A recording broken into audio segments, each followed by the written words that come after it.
Sino yun? Saan galing yun? Sisilipin ko. Dito ka lang. Kayong dalawa. Kung hindi rin lang ako ang papasok sa pintong yan, barilin nyo.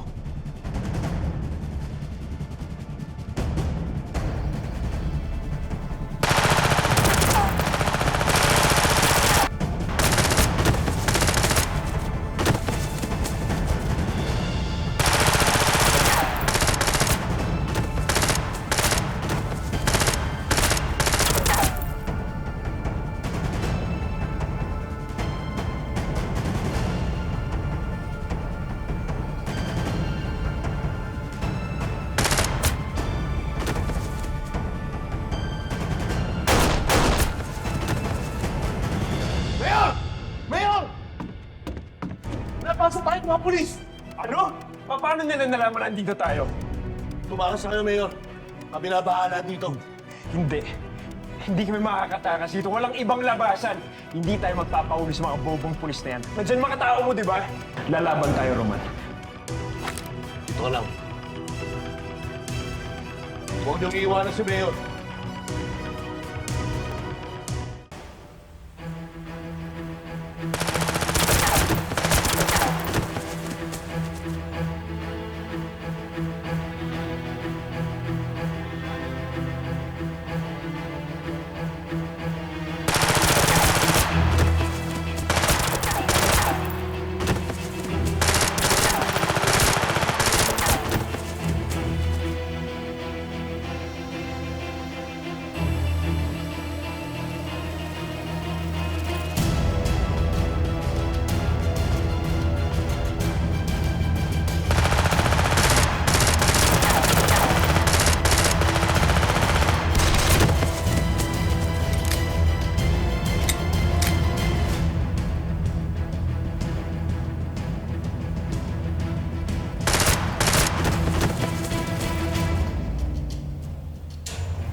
You're safe. You're safe.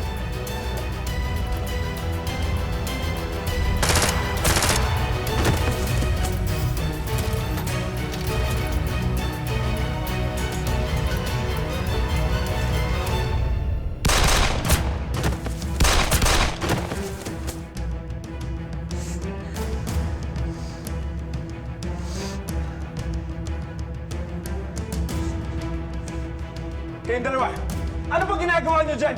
Umusap na kayo doon! Tumulong kayo!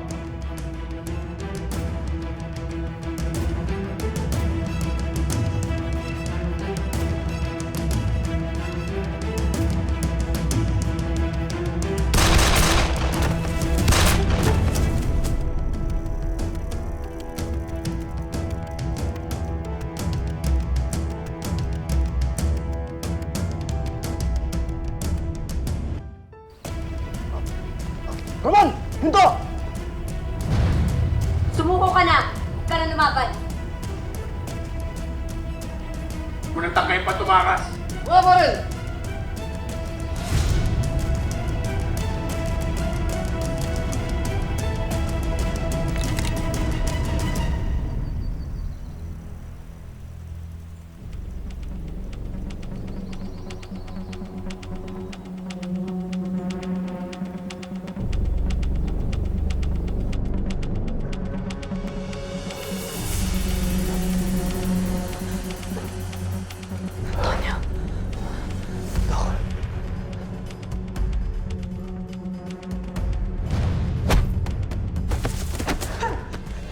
Bitawan mo baril mo. Bitawan mo baril mo. Say, dali! Tapos na laban na yun! No. Glenn, please stop this. Cecilia, huwag ka muna mangialam dito. Para sa atin to. Glenn, bitawan mo ko! You want to take a shot at me, Lieutenant Conde, ha? Sige, gawin mo! Ha? Glenn, Tingnan natin. Tingnan natin kung magiging tama ang desisyon mo.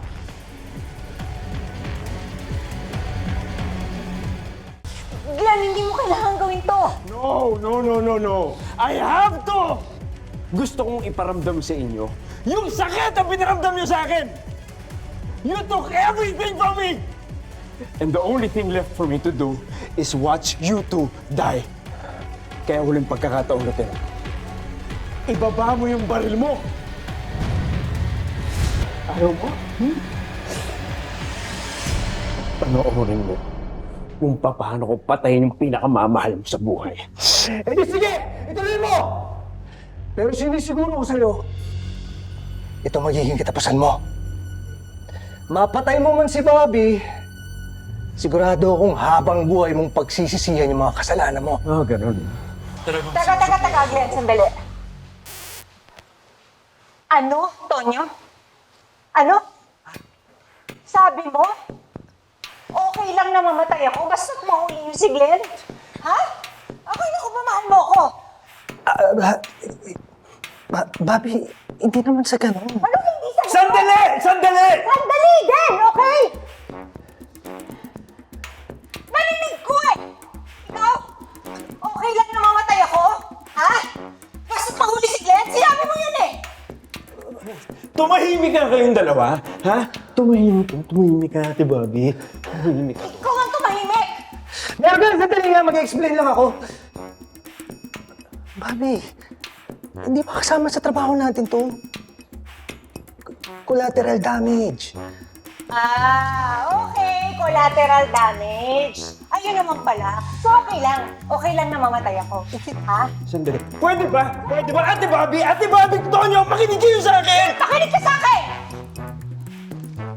May babae ka. Ha? May babae ka. Kaya gusto mo akong mamatay eh. Tonyo, paano mo nagawa sa akin to? Ha? Minahal kita.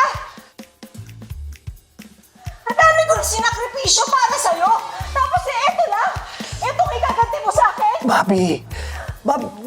Wala akong babae, Bobby.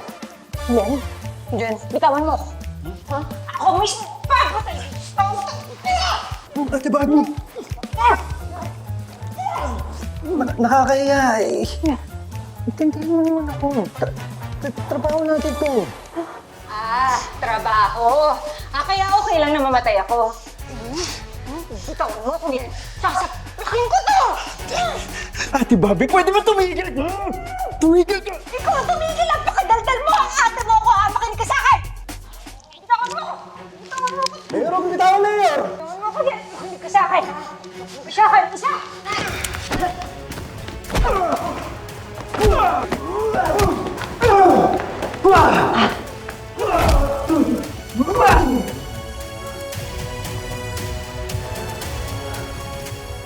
Uto-uto pala to si Mayor eh.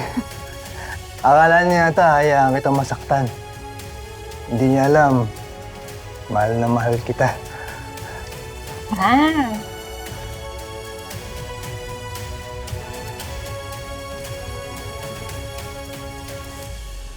Dok, okay lang mo kayo? Konde! Mission accomplished, Chief. Good job.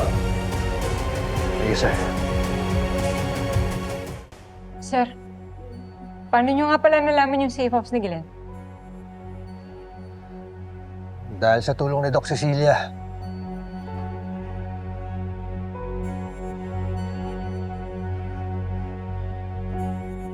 Cecilia, Eric?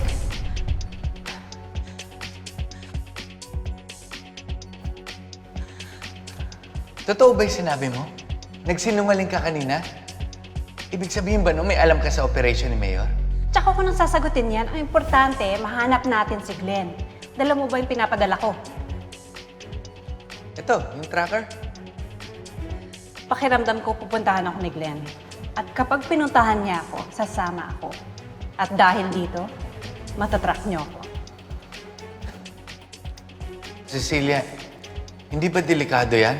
Baka mahuli ka ni Mayor. Don't worry, Eric. Hindi ako sasaktan ni Glenn.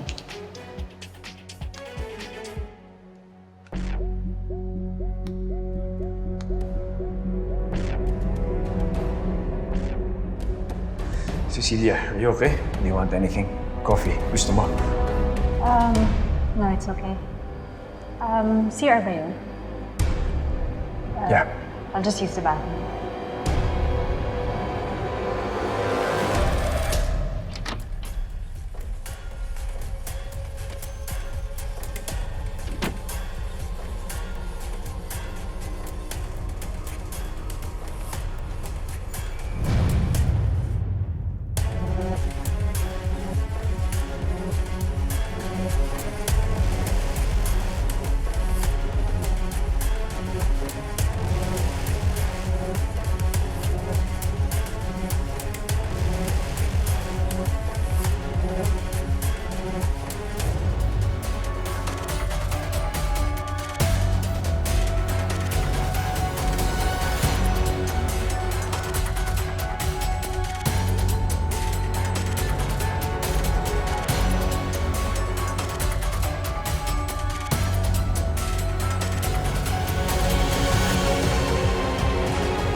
Nga pala, nasaan si Garcia?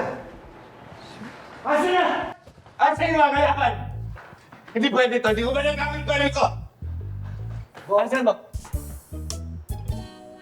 Nahuli na sa wakas si Mayor Glenn Guerrero sa isang safe house sa boundary ng Calabari City matapos ang ilang araw na pagtakas nito mula sa mga otoridad. Ayon sa pulisya, isinagawa ang operasyon kaninang madaling araw sa tulong ng kasintahan ni Mayor Guerrero na si Dr. Cecilia Montero. Si Dr. Cecilia ay tatayong state witness laban kay Mayor Glenn sa nalalapit nitong paglilitis. Kasama sa nahuli ang matagal ng person of interest na si Roman Santiago na pinaniniwala ang kanang kamay ni Mayor Glenn Guerrero.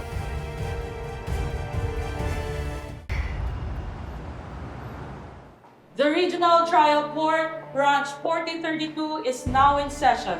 Presiding Judge, the Honorable Maribel Salud. Good morning. Please be seated.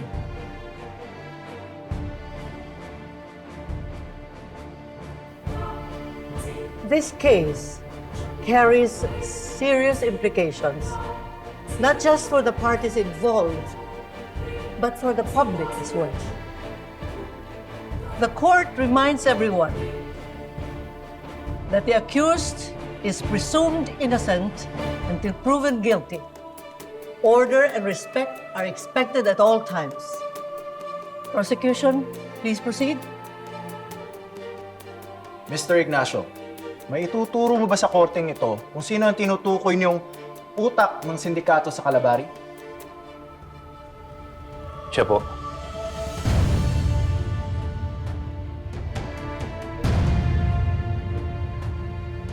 Your Honor, that would be all.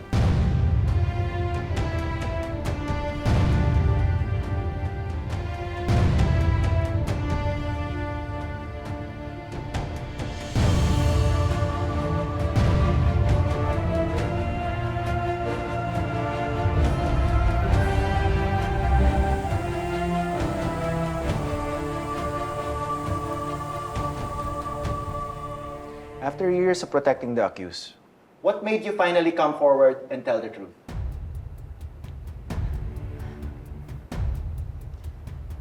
It was a time when Glenn asked me to kill his own father, Joaquin Guerrero.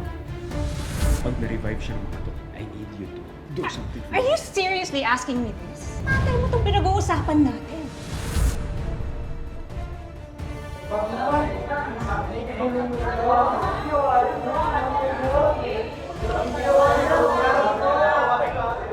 Order in the court. Based on records, the death of former Mayor Joaquin Guerrero was due to a heart failure. Sinasabi mo bang hindi ito aksidente? Ay, hindi po. Nung nalaman ho ni Mayor Joaquin Guerrero na ang leader ng mga illegal na gawain sa Calabari, yung anak niya si Mayor Glenn, pinuntahan niya to. Nagtalo silang mag-ama. Kasi inatake si Mayor Joaquin. Anong ginagawa ni Glenn Guerrero during this time? Nung inaatake si Mayor, sa kwento niya sa akin, pinahirapan niya. Hindi niya binigay yung gamot. Yung maintenance medicine. Tapos pinanood niyang mamatay sa atake sa puso yung tatay.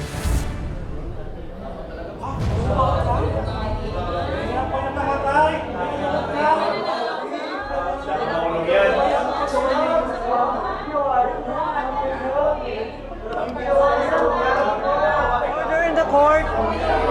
Order in the court! Pinatunayan ng prosekusyon na si Glenn Guerrero ang pangunahing utak sa smuggling ng illegal na droga at barel at sa money laundering na nagmula sa isang warehouse sa Paseo de Calabari.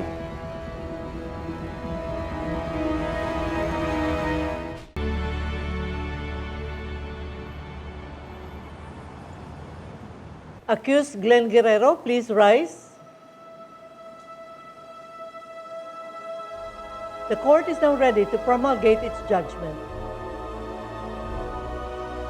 Criminal case number RTC branch 4032-2026-0912, People of the Philippines versus Glenn Guerrero, in the dispositive portion of the decision.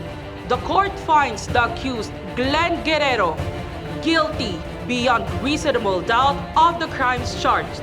Accordingly, he is here sentenced to reclusion perpetua, together with all accessory penalties provided by law, and is ordered to pay the corresponding fines, damages, and civil liabilities. So ordered. Court is now adjourned.